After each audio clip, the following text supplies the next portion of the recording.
melakukan observasi di Pasar Karangmantu, Serang, Banten. Saksikan videonya ya. Bye-bye. See you. Pelabuhan Perikanan Nusantara Karangantu adalah salah satu pelabuhan perikanan yang letaknya berada di wilayah Kota Serang, Banten. Dalam perkembangan ekonomi lokal, pasar tradisional Karangantu telah menjadi pusat aktivitas perdagangan yang vital. Jenis ikan yang mereka jual bermacam-macam, seperti bandeng, belanak, mujair, sembilang, teri, bawal, tongkol, ikan layang, kembung, cumi, udang, pari, gurita, belakutak, dan lainnya yang langsung diambil dari nelayan setempat. Kondisi fasilitas banyak pasar ikan dan pelabuhan di Karangantu yang memiliki fasilitas yang kurang memadai. Hal ini termasuk kondisi dermaga yang rusak, kurangnya tempat penyimpanan ikan yang baik, dan sanitasi yang buruk. Ekosistem adalah kesatuan yang menyeluruh antara unsur-unsur yang berpengaruh, baik itu abiotik maupun biotik, atau makhluk hidup maupun benda mati.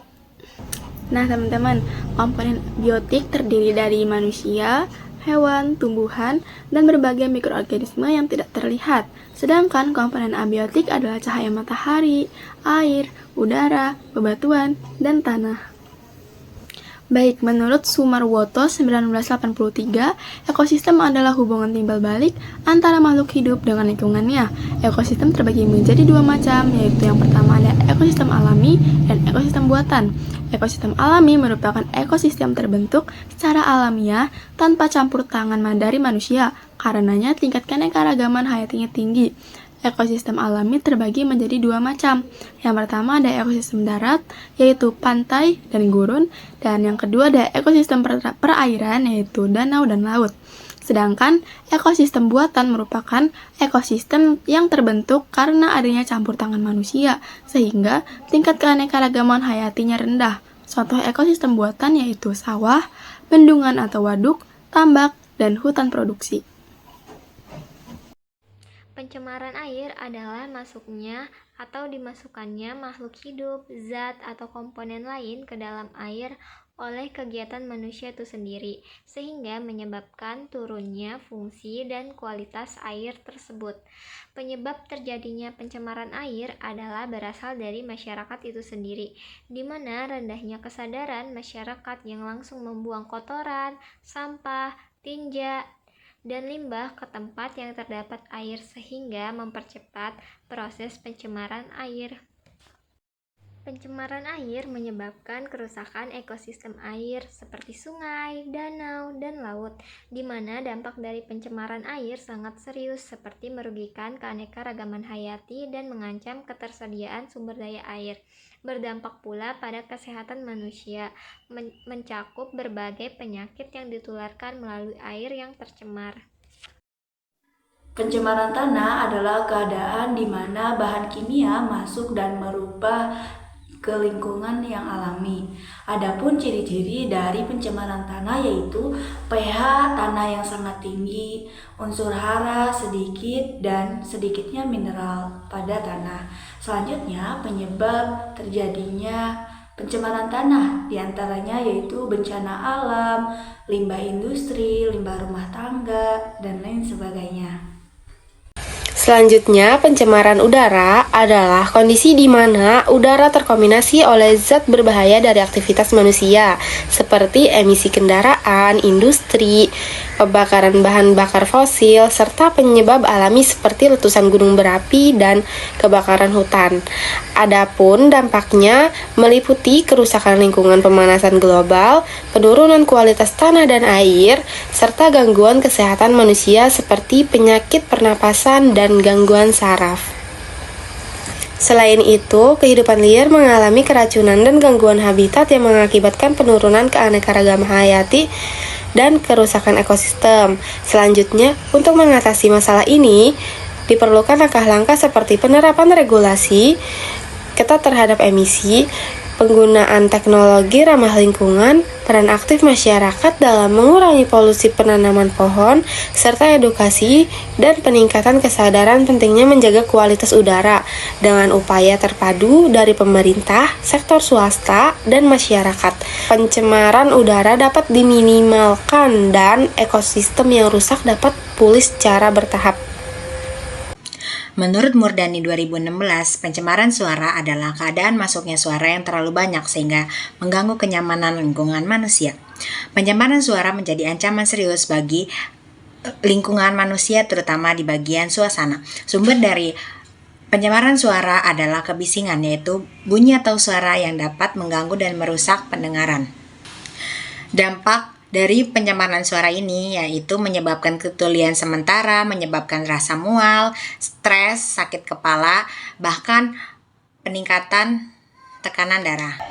Solusi dari pencemaran suara ini yaitu menggunakan pelindung pendengaran bagi kesehatan, mengoptimalkan perawatan mesin, menggunakan bahan bakar alternatif, dan menggunakan teknologi anti pencemaran suara. Siapa? Atas nama Rasdi.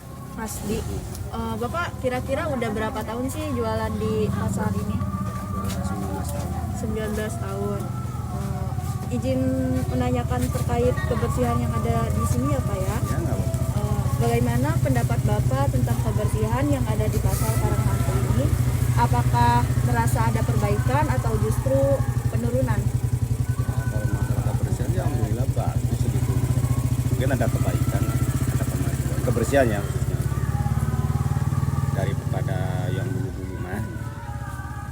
Terus apa lagi? Jadi sekarang tuh lebih baik gitu daripada Lebih yang baik dulu, daripada yang dulu masalah kebersihan ya. gitu. Ada nggak sih Pak dampak terhadap kesehatan yang dirasakan oleh Bapak sendiri? Ya pasti ada. Kalau kesehatan kan utamanya kayak model alat kan nggak ada, kalau sampahnya nggak ada kan bersih gitu. Ya dari situ aja dan seterusnya lah gitu. Kalau bersih mah pasti sehat kan gitu.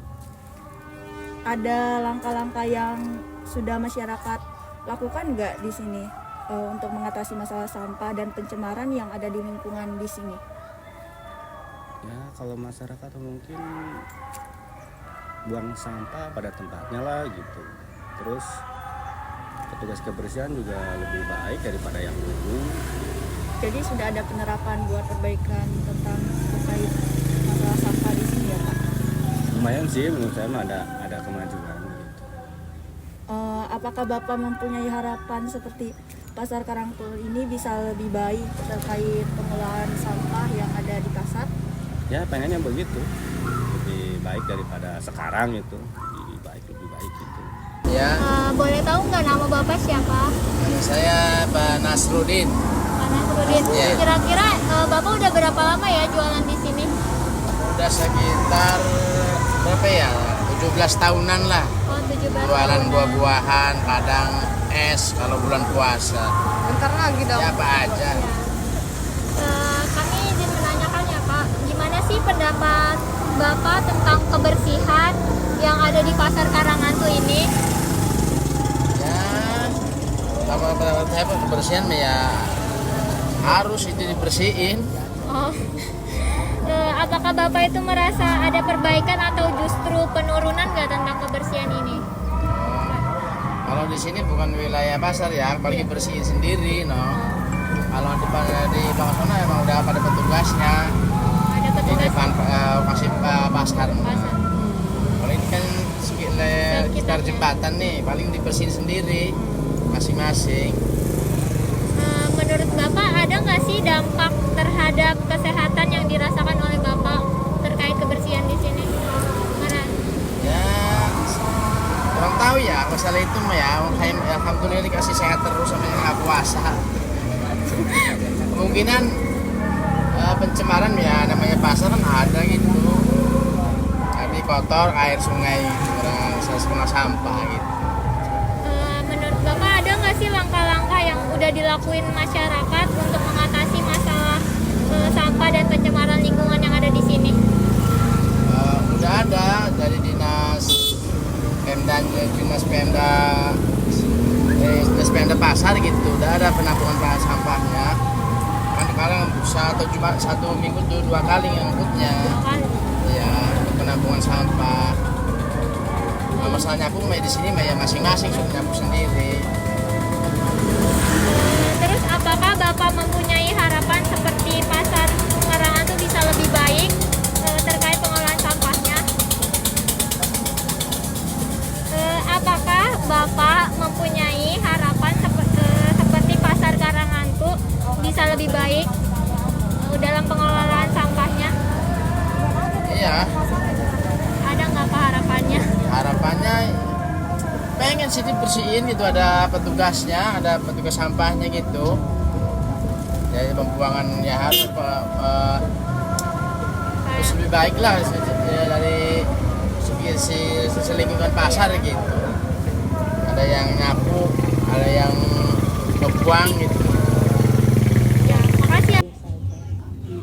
Kalau misalnya bagaimana pendapat Ibu nih tentang kebersihan yang ada di pasar gitu? Oh, kalau di pasar ya namanya pasar ya, kayaknya untuk kebersihan kayaknya kurang ini juga sih, soalnya kayak yang jual ikan aja, yang jual ikan kan sepanjang jalan sini sampai udah naik ke jembatan, kadang jual ikan di situ kalau pagi apa, di samping ya bau juga istilahnya, terganggu juga untuk lalu lintas, apalagi kalau pagi tuh macet. Apalagi kalau hari Jumat, cuma Sabtu Minggu tuh pasti macet. Soalnya kan ya jualan ya, orang mau lewat apa mobil apa kan ini, soalnya yang jualan kan di pinggir terus di sekitar jalan, terus kalau air ikannya itu kan asal buang aja di jalan. Itu. Enggak, padahal kan di belakang kali ya, nggak dibuang di kali, jadi di jalan aja dituang airnya bekas ikan tuh. Jadi kalau misalnya buat kesehatan nggak ada dampaknya, cuma kayak bau aja gitu. Bau, iya. Tapi kalau untuk di sini sih, kalau misalnya di sana-sana misalnya lingkungan pasar apa, ya mungkin ada yang namanya ke makanan kayaknya, mungkin ada yang terus kan kita nggak tahu ya. Kalau untuk di lingkungan situ, kalau untuk sini ya alhamdulillah sih enggak. Alhamdulillah. Terus apakah Ibu mempunyai harapan agar pasar Karangan tuh bisa lebih baik terkait pengelolaan sampahnya? Kalau untuk pasar Karangan tuh sendiri sebenarnya udah disiapin tempat tadinya, suruh pindah kan di pasar Jenggot tuh, pasar Jenggot di Kelurahan Margaluyu tuh udah disiapin tempat, udah disuruh pada pindah apa, tapi pedagangnya nggak ada yang pindah.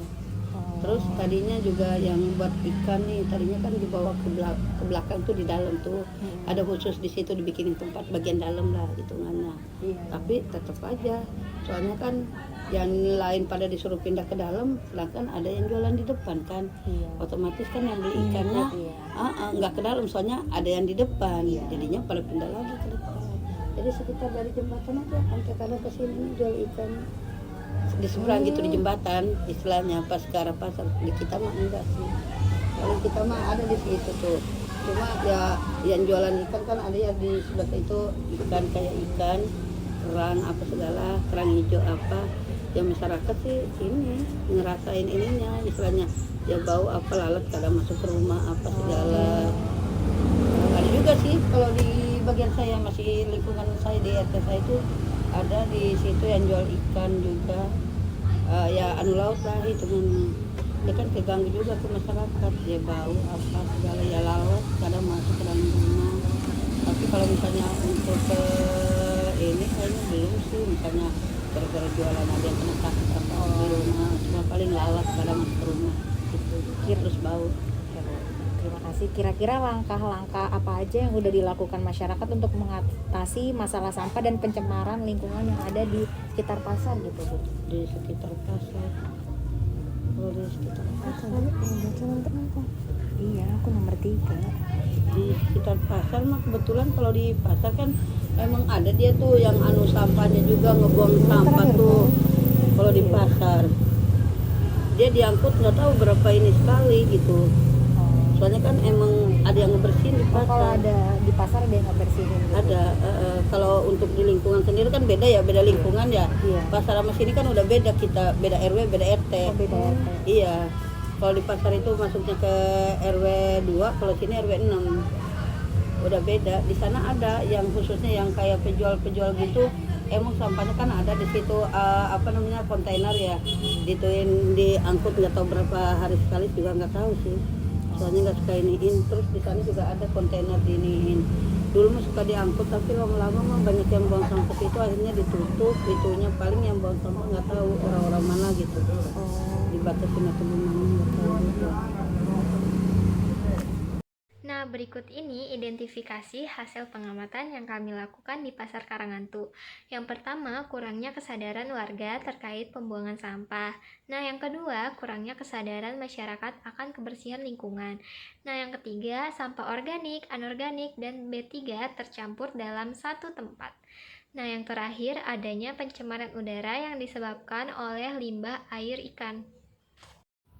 Nah, berdasarkan identifikasi masalah, mungkin solusi yang kami berikan berdasarkan kajian literatur dan hasil wawancara. Yang pertama, itu memberikan sarana dan prasarana, yaitu tempat pembuangan sampah yang akan menjadi solusi dalam mengatasi kebiasaan membuang sampah sembarangan di lingkungan masyarakat.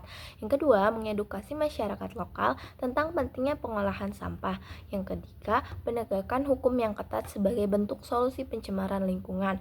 Menurut Mona Lisa, kolaborasi antara pemerintah, masyarakat, dan sektor swasta menjadi kunci keberhasilan implementasi solusi ini. Yang terakhir, memperkenalkan metode pembuangan sampah yang baik dengan mewajibkan pengolahan limbah sebelum pembuangan, baik melalui teknologi ramah lingkungan seperti kolam stabilisasi maupun instalasi pengolahan air limbah.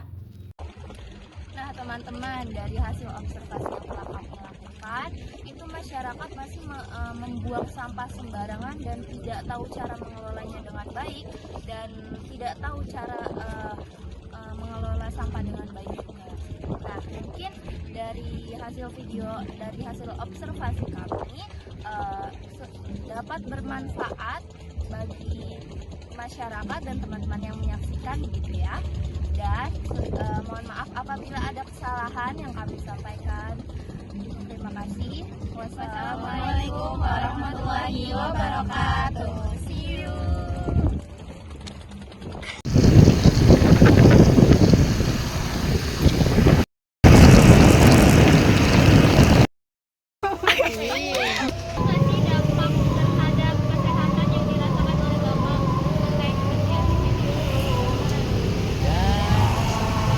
Tahu ya masalah itu mah ya, kayak alhamdulillah dikasih sehat terus sama yang Maha Kuasa.